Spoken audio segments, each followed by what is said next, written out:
guys, welcome to break.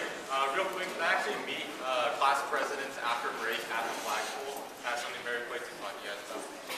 Okay, so the York Olympics is next week. There's no school on Monday, but Tuesday we have an ultimate frisbee game. Wednesday is a rap battle. Feel free to prepare your raps ahead of time. We're starting with an initial topic, like a debate, cats versus dogs, but if it goes in a different direction, we won't discourage it. And on Thursday, there will be a relay race, and finally on Friday, we will award all the victors with fabulous prizes. So you should participate. Since we had two sophomore speeches today, please keep your announcements running. Get that on time. Thank you. So there's an Asian Culture Club meeting on Tuesday in Miss Faith's room. And it's getting really exciting, so we're going to talk about how to spend all of our money we got at Fall Fair. And also Miss Masson has an announcement. So juniors, college tour rep visits Or only are like 4 coming, more, yeah. so everyone needs to get their 20 or 10 or 50. I don't know what it is. Yeah. Lyceum for MUN is tomorrow, so don't forget to go. And can I have your contact info if you're going? Because we don't want you to get lost and not have your phone number. Thank you.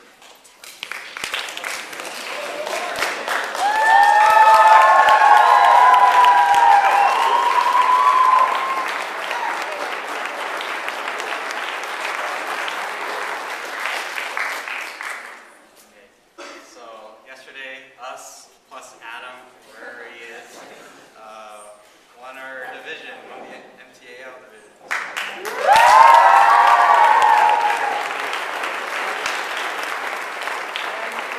These three guys over here, this is their last cross-country MTAL. And they all performed absolutely just astoundingly.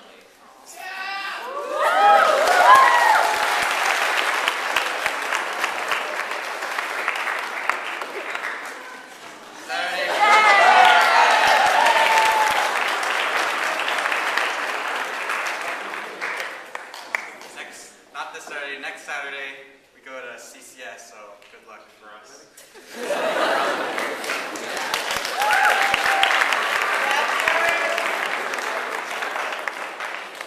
You know what's as good as cross country? Quiz Bowl. Tomorrow. In room 3 at lunch. Tomorrow. You know what? It might be tomorrow at my house. I don't care. It'll be on Tuesday then. Hey guys, so Fall State is next weekend. So JSA is having a meeting on Wednesday, G-Day, at lunch in room 3. It's really important if you're going to Fall State. So make sure to be there.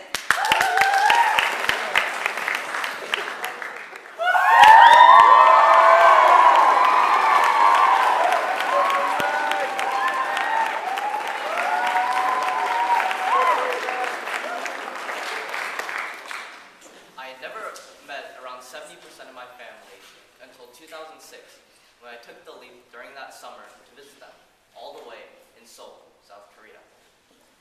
I was incredibly nervous because I didn't know what they would be like, and I thought that, because I didn't speak very good Korean, or very much of anything for that matter, that it would be very awkward. It was the summer of 2006, and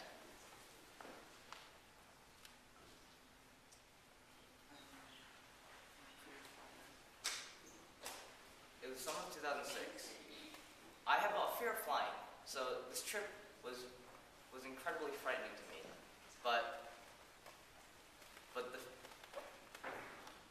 And it may sound stupid, but a 1 million pound hunk of metal with wings carrying me 6,000 miles across the ocean, that doesn't exactly sound comforting to me. I have a very good memory, and I can remember this day like it was just yesterday. It was an incredibly hot summer day, and I was on my plane to Korea.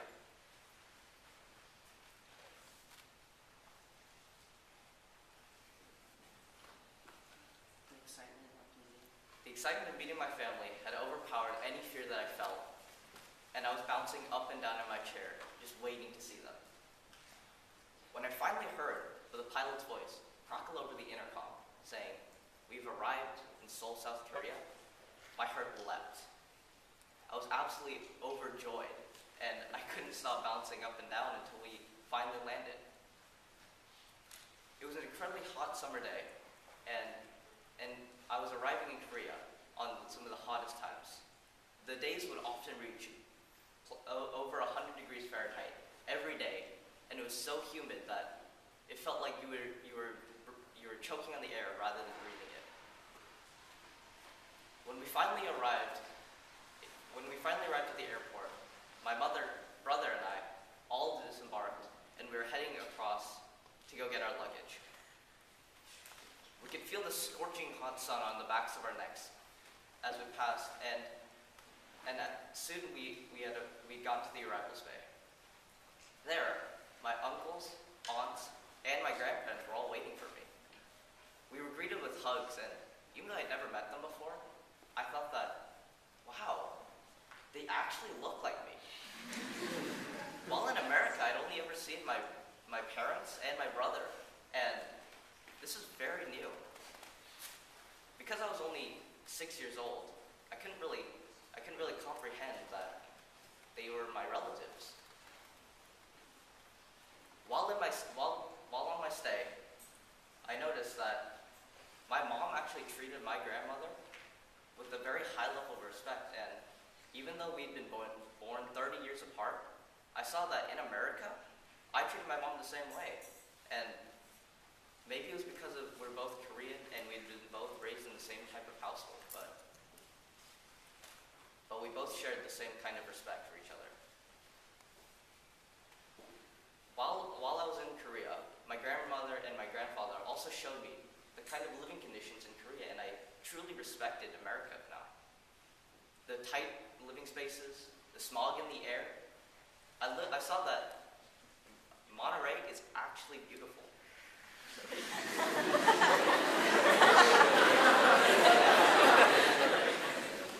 I know it may sound crazy, but it's actually very true.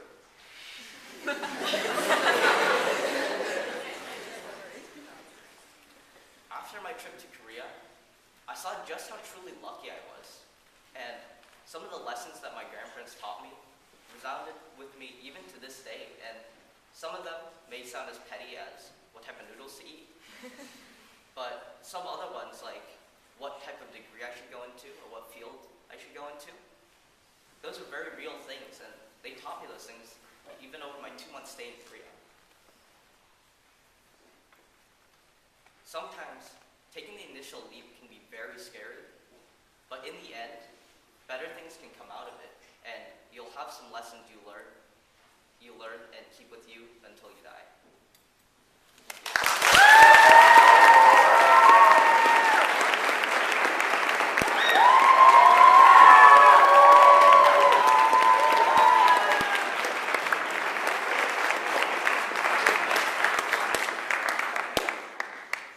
What do you want to be when you grow up? For the longest time, my answer to this question had been, I want to be a doctor. Why though? As the person who asked me the question inevitably began to list off names of prestigious medical schools, this question would ring in my head. The truth is, I don't want to be a doctor. And after years of using my same recycled reply, I finally switched my answer to I don't know. But as to my astonishment, this didn't seem to be the correct answer, as people would just look at me with obvious disappointment, as if I was supposed to know. At some point, I began hearing the question as, what are you doing with your life? And my answer would still be the same, I don't know. As the years seemed to be going by faster and faster, the more I realized that I kind of am not really doing anything at all. And the more I think about that, the deeper I delve into an existential crisis. So many people have their whole lives all figured out in front of them, while I struggle to choose between noodles and rice for lunch.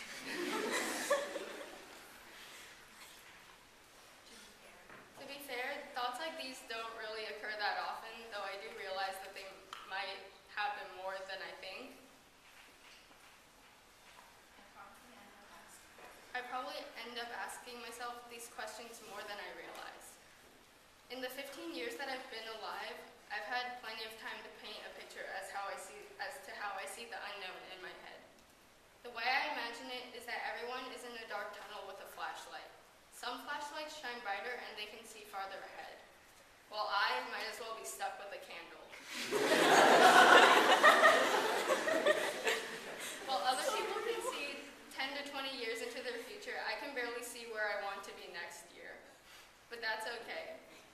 Not knowing is scary because if you don't know what's going to happen, then you can't prepare.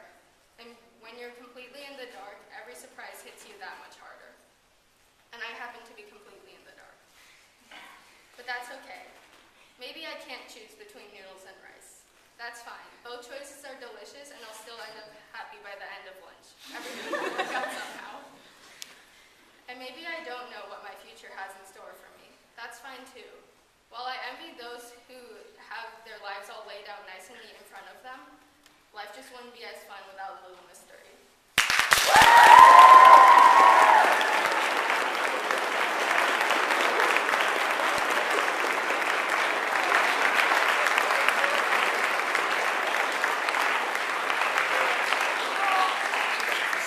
Yesterday, in addition to the cross-country team visiting beautiful downtown King City and San Lorenzo Park, Lauren Sugar played in the MTAL Tennis Championships, and in the semifinals, she was in a really rough match, and she was in it's 2 sets and you're out, and she was in the second set, she was down 0-5, 40-15, basically 2 points away from she's out.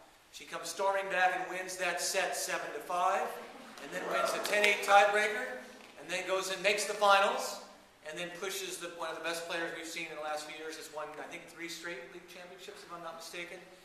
Only broke her serve twice, and lost in the final 6-4, 6-4. So let's give her a big round.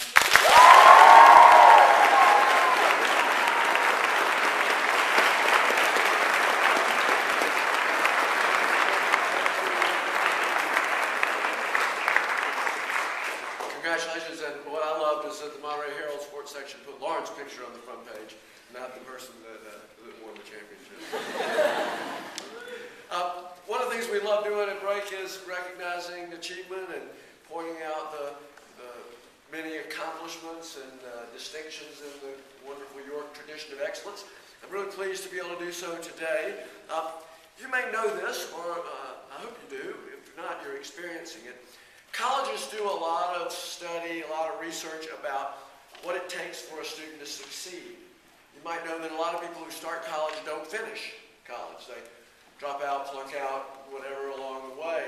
And so colleges are very interested in what does it take for someone to graduate and be successful in college. And it turns out that it's not the football team or the ivy-covered walls or the nice student center. It turns out to have almost nothing to do, after scientific studies, with the college experience. The one determining factor about how successful and happy you are in college is the quality of your high school experience.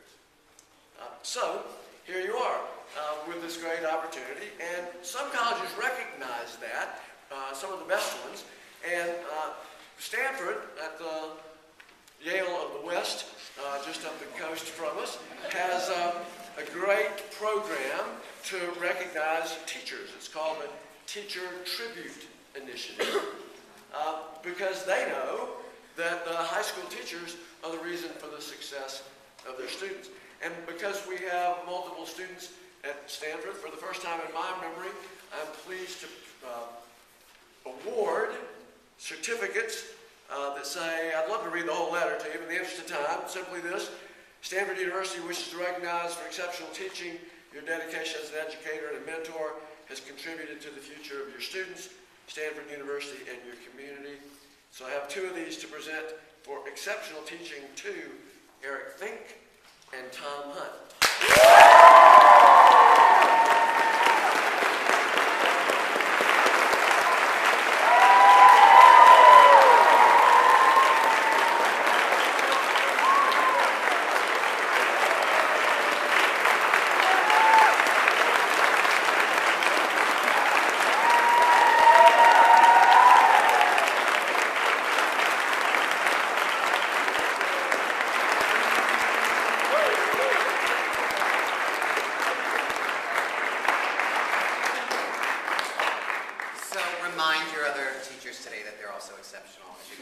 Very nice. Today, if you have no planning on doing for health and fitness, you and I are going to have a party at the library at 2:50. There will be not cookies and so much no punch. We'll have so much fun. And that's 2:50 if you have no idea what you're doing now that you're not doing your fall sport. Also, if you think you have an independent health and fitness, you should come verify with me at 2:50 again today. So where will you be if you don't know what your health and fitness activity is at 2:50? The library. Thank you.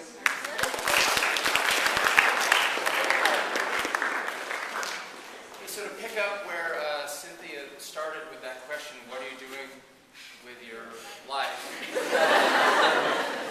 The answer for me is I'm an educator, and it's not just a job, it's a vocation, it's a calling, and we also feel that it's a profession, and that's what Mr. Harmon was just talking about. Stanford recognizes that individuals like Mr. Hunt and Mr. Fink and many others, all of the teachers at York School, approach the job of teaching as a calling and a profession.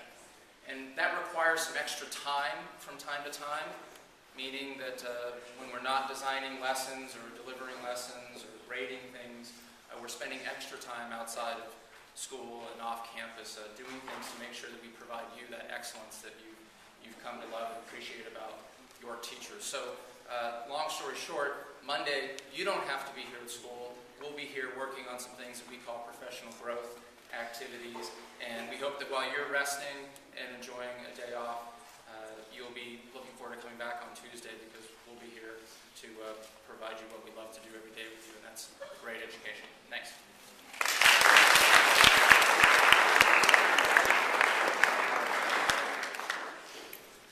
So tomorrow is an event that all of you have probably attended, unless you came from an out-of-state or another country. It's all about York. It's our biggest admission event of the year, and we are going to have over 300 people probably here, I hope, looking at our school and learning a lot about our programs. The admission office is an office here, but everybody in our community is part of our admission team.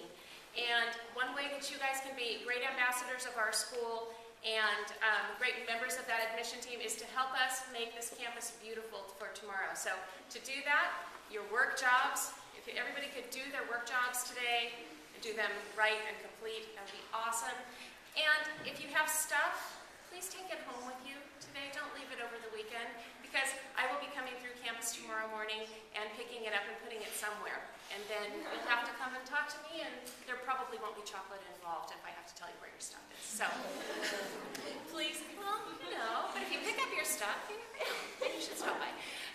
But please, do your work jobs, take home your stuff, and be great ambassadors of the school. And you are SOS. Thank you.